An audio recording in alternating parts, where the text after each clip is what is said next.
कोलकाता के आरजीकर मेडिकल अस्पताल की ट्रेनी डॉक्टर से रेप और हत्या के मामले को लेकर बंगाल में बवाल जारी है। इंसाफ की लड़ाई अब बीजेपी और तृणमूल कांग्रेस के बीच सियासी लड़ाई बन चुकी है। इंसाफ का कहा मुद्दा और अब सियासत का मुद्दा। बीजेपी ने कल यानी गुरुवार से धरना प्रदर्शन शुरू किया और अब इसमें ममता बनर्जी की पार्टी भी कूद गई है। कोलकाता कांड पर अभी तक की अपडेट आपको बता देते हैं। अमित शाह से बंगाल के गवर्नर ने मुलाकात की है। टीएमसी छात्र विंग ने प्रदर्शन किया, जो कि पहले ही प्लान था। बीजेपी की ताला लगाओ मुहिम शुरू हुई। एंटी रेप कानून ममता सरकार लेकर आएगी, जानकारी दी गई। और पूर्व प्रिंसिपल संदीप घोष से पूछताछ का सिलसिला अभी भी जारी है। पॉलीग्राफ टेस्ट भी हुआ था, इनसे लगातार पूछताछ की जा रही है और आज भी इनसे पूछताछ हुई। ये अहम अपडेट से इस पूरे मामले को लेकर। और पिछले 20 दिनों से ज्यादा वक्त से पश्चिम बंगाल में संग्राम छिड़ा हुआ है। बीजेपी लगातार दूसरे दिन बंगाल की सड़कों पर उतरकर विरोध प्रदर्शन करते नजर आई और ममता बनर्जी की पार्टी टीएमसी भी कहां पीछे रहती। टीएमसी के छात्र विंग ने भी सड़क पर उतरकर बीजेपी के खिलाफ हल्ला बोला। कोलकाता में जारी प्रदर्शन और हंगामे के बीच पश्चिम बंगाल के गवर्नर सीवी आनंद बोस आज केंद्रीय गृह मंत्री अमित शाह से मिलने पहुंचे। तो दीदी की पार्टी और बीजेपी एक दूसरे पर हमलावर हैं। दोनों एक दूसरे पर आरोप प्रत्यारोप लगा रहे हैं। आपको बताते हैं कि दोनों पार्टियों ने आज कहां प्रोटेस्ट किया है। बीजेपी टीएमसी दोनों प्रोटेस्ट कर रहे हैं। बंगाल महिला आयोग के दफ्तर का बीजेपी ने घेराव किया। टीएमसी के छात्र संगठन का धरना था आज। आरजीकर के पास बीजेपी ने धरना प्रदर्शन किया, तो टीएमसी छात्र विंग ने टीएमसी ने विवेकानंद कॉलेज के पास प्रदर्शन किया। बेहाला कॉलेज के पास दरअसल टीएमसी ने भी प्रदर्शन किया है। New Alipur college, robin Mukherjee college के पास भी टीएमसी की तरफ से प्रदर्शन किया गया। तो प्रदर्शनों में भी एक कंपटीशन की शुरुआत हो गई है। बीजेपी, कांग्रेस, टीएमसी सभी प्रदर्शन कर रहे हैं, लेकिन सबसे बड़ा सवाल है कि आखिर पीड़िता को इंसाफ कब मिलेगा। आपको बताते हैं कि आज से लेकर अगले कुछ दिनों तक दोनों पार्टियों का प्रदर्शन वाला शेड्यूल क्या है, क्या क्या ये करने वाले हैं, टाइमलाइन क्या होगा। दरअसल 30 अगस्त को राज्य महिला आयोग का घेराव बीजेपी ने किया है। छात्र विंग ने प्रदर्शन किया टीएमसी की। अगले दिन दरअसल 2 सितंबर को इसको लेकर जिला मजिस्ट्रेट दफ्तर का बीजेपी घेराव करेगी। वहीं कल टीएमसी ब्लॉक लेवल पर प्रदर्शन करने वाली है। 4 सितंबर को बीजेपी ब्लॉक दफ्तर पर धरना देगी और 1 सितंबर को टीएमसी महिला विंग भी प्रदर्शन करने सड़क पर उतरने वाली है। कॉम्पिटिशन आप देख रहे हैं किस तरह से, लेकिन इंसाफ की आवाज के बीच सियासी मुद्दे जो हैं वो सुलगने लगे हैं। बीजेपी ने राज्य महिला आयोग के दफ्तर का घेराव किया। सूबे के और दूसरे दफ्तरों पर भी प्रदर्शन किया गया। उसकी कुछ तस्वीरें आपके सामने हैं। बीजेपी के कार्यकर्ताओं ने कोलकाता मेट्रो से लेकर दूसरी जगहों पर जाकर प्रदर्शन किया है, नारेबाजी की। लेकिन बीजेपी कार्यकर्ताओं को रोकने के लिए पुलिस भी चौकस थी और कई जगहों पर बीजेपी नेताओं को प्रदर्शन करने से रोका भी गया है। यही है ममता बनर्जी का राजनीति, जो करने के लिए बोला जा रहा है कि अगर फास्ट ट्रैक कोर्ट में विचार चाहिए तो फास्ट ट्रैक कोर्ट बनाइए, लेकिन वो ना बना के वो रास्ते में पदयात्रा कर रहे हैं और डायलॉग दे रहे हैं मुझे फांसी चाहिए फास्ट ट्रैक कोर्ट में। ममता बनर्जी, हमारे मुख्यमंत्री और पुलिस मंत्री डर गई है। डरना ही स्वाभाविक है, क्योंकि आज ये गण आंदोलन हो गया। बंगाल के लोग रास्ते पे उतर आए हैं कि ये अत्याचार नहीं चलेगा। ममता बनर्जी, आपका रेजिग्नेशन चाहिए। ममता डर गई है, ममता का पुलिस भी डर गई है। तो सुना आपने, बीजेपी प्रदर्शन कर रही है, धरना दे रही है, दफ्तरों का घेराव कर रही है, सरकारी जो दफ्तर हैं, और इस्तीफा मांग रही है मुख्यमंत्री ममता बनर्जी का। वहीं टीएमसी, तृणमूल कांग्रेस छात्र विंग ने भी प्रदर्शन किया। कोलकाता कांड पर बंगाल से लेकर दिल्ली तक एक्टिविटीज दिखी हैं। बंगाल में जहां प्रदर्शन हुआ, तो दिल्ली में पश्चिम बंगाल के गवर्नर सीवी आनंद बोस केंद्रीय गृह मंत्री अमित शाह से मिलने पहुंचे। करीब 1 घंटे तक मुलाकात चली है।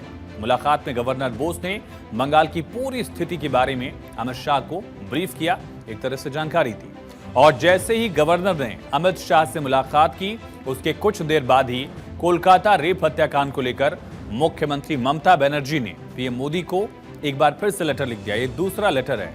ये लेटर की कॉपी भी आप देख रहे हैं। ममता बनर्जी ने इस लेटर में रेप को लेकर अधिक सख्त कानून बनाने की मांग की है। अपील की है दीदी ने पीएम को लेटर लिखकर कि सख्त कानून बनाया जाए। पहली मांग क्या है? रेप से निपटने को लेकर सख्त कानून केंद्र बनाए, केंद्रीय कानून बने जिसको तमाम राज्य लागू करें। दूसरी मांग में क्या है? कानून जो बने उसमें सख्त से सख्त सजा का प्रावधान हो। तीसरी मांग ये है कि तय वक्त में मामलों का निपटारा हो, यानी एक डेडलाइन भी तय हो। चौथी मांग है लेटर में कि रेप के दोषियों को ऐसी सजा मिले जो नजीर बने। एग्जाम्पल सेट करिए आप, ये कहा गया है ममता बनर्जी की तरफ से। इस लेटर में ये 4 प्रमुख मांगे रखी गई हैं। एक लेटर ममता बनर्जी ने पहले ही लिखा था और उस पर प्रधानमंत्री का जब जवाब नहीं आया, उनकी तरफ से जानकारी दी गई है, तब उन्होंने दूसरा लेटर लिखा है। ममता बनर्जी ने रोज होने वाले रेप के आंकड़ों का भी जिक्र किया है और लेटर में लिखा है ऐसा कानून बनाने की जरूरत है जो अपराधियों के लिए एक उदाहरण साबित हो, एक एग्जाम्पल सेट हो। ममता बनर्जी ने मांग की है कि ऐसे मामलों में पीड़ित परिवार को 15 दिनों में न्याय मिले, इसकी व्यवस्था करने की भी जरूरत है। बंगाल में रेप मर्डर केस, आरजीकर में स्कैम और बीजेपी ममता बनर्जी के घमासान से सियासत गर्मा गई है। अलग अलग इस पूरे मुद्दे के आयाम हैं। एक तरफ पॉलिटिक्स है, एक तरफ इंसाफ की मांग है और इन दोनों के बीच स्कैम वाला इशू भी लगातार चर्चा में है जिसकी जांच सीबीआई कर रही है। और ऐसे में राज्यपाल और अमित शाह से मुलाकात राजनीतिक रूप से काफी अहम है।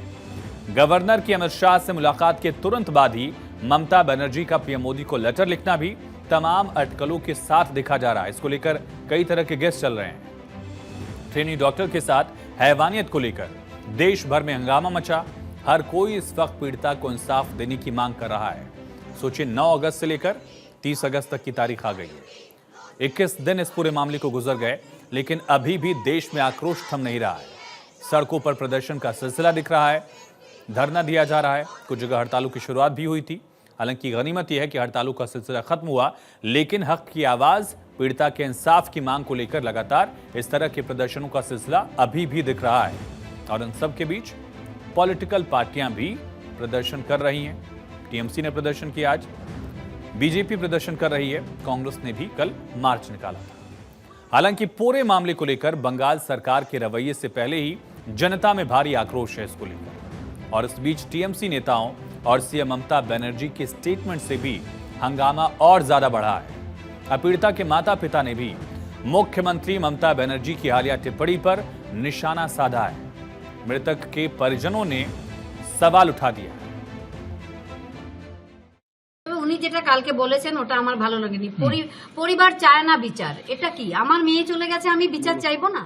দুনিয়ার কোটি কোটি লোক বিচার চাইছে আর পরিবার বিচার চায় না। কোটি কোটি বিশ্ব আমার মেয়ের পাশে দাঁড়িয়েছে, তারা এত আন্দোলন করছে এবং সবাই আমরা ওয়াই ওয়ান তাদের জাস্টিস, আন্দোলনকে সমর্থন সমস্ত করছি রাস্তাঘাট ভরে গেছে। এবং আমি চাইছি যে আমার মেয়ের যতদিন বিচার না পায় ততদিন যেন তারা সেই আন্দোলন চালিয়ে যায়। সেখানে উনি বলছেন পরিবার বিচার চায় না এবং সে এটাও বলেছেন যে আন্দোলনকে জল ঢেলে দেওয়া। আমার মনে হয় ওনার তো ছেলে মেয়ে নেই, তাই উনি সন্তানহারা বাবা মার যন্ত্রণাটা বুঝতে পারছেন না, তাই হয়তো উনি এই কথা বলছেন। ये शब्द तीखे हो सकते हैं, लेकिन ये शब्द उस दर्द को भी बयां कर रहे हैं जहां पीड़ित परिवार सिर्फ और सिर्फ इंसाफ चाहता है और इंसाफ की मांग कर रहा है कि उनकी बेटी को इंसाफ दिया जाए। मृतक के माता पिता के इस स्टेटमेंट के बाद बीजेपी समेत दूसरी पार्टियां भी टीएमसी पर हमलावर हैं। कोलकाता के आरजीकर मेडिकल कॉलेज अस्पताल में lady doctor rape murder case में एक तस्वीर भी सामने आई है और इसमें अस्पताल के सेमिनार हॉल में मौजूद क्राइम सीन पर भीड़ देखी जा सकती है। ये तस्वीर आप देखिए और सोचिए कि यहां क्राइम हुआ था, इतना जघन्य अपराध और यहां भीड़ लगी हुई है। क्राइम सीन को हमेशा दरअसल रिस्ट्रिक्ट किया जाता है, वहां किसी को जाने की इजाजत तक नहीं होती है। फोटोग्राफ्स लिए जाते हैं, वीडियोग्राफी कराई जाती है, लेकिन यहां ऐसा लग रहा है कि सभी लोग यहां देखने पहुंच रहे हैं और इसी का आरोप भी लगा था कि क्राइम सीन से छेड़छाड़ की जा रही है। ये तस्वीर अपने आप में सवाल उठा रही है। इस केस की जांच कर रही सीबीआई ने भी सुप्रीम कोर्ट में दावा किया था कि क्राइम सीन के साथ छेड़छाड़ की गई है, जिसकी इस तस्वीर से पुष्टि भी हो रही है। लेकिन कोलकाता पुलिस का कहना है कि अपराध स्थल से कोई समझौता नहीं किया गया, कोई कॉम्प्रोमाइज नहीं हुआ है, कोई छेड़छाड़ नहीं की गई है। ये कह रही हैं कोलकाता की deputy commissioner Indira Mukherjee. Inside the cordon of area, there are many people who are standing, talking, and it is not clear that who are these people, and it has been alleged that they are probably some people who were not supposed to be there, and there has there has been some tampering of evidence. So we have taken some still from that video, and I would like to show you that picture, and we have been able to identify each and everybody who was there in this particular picture or who were present at this particular place.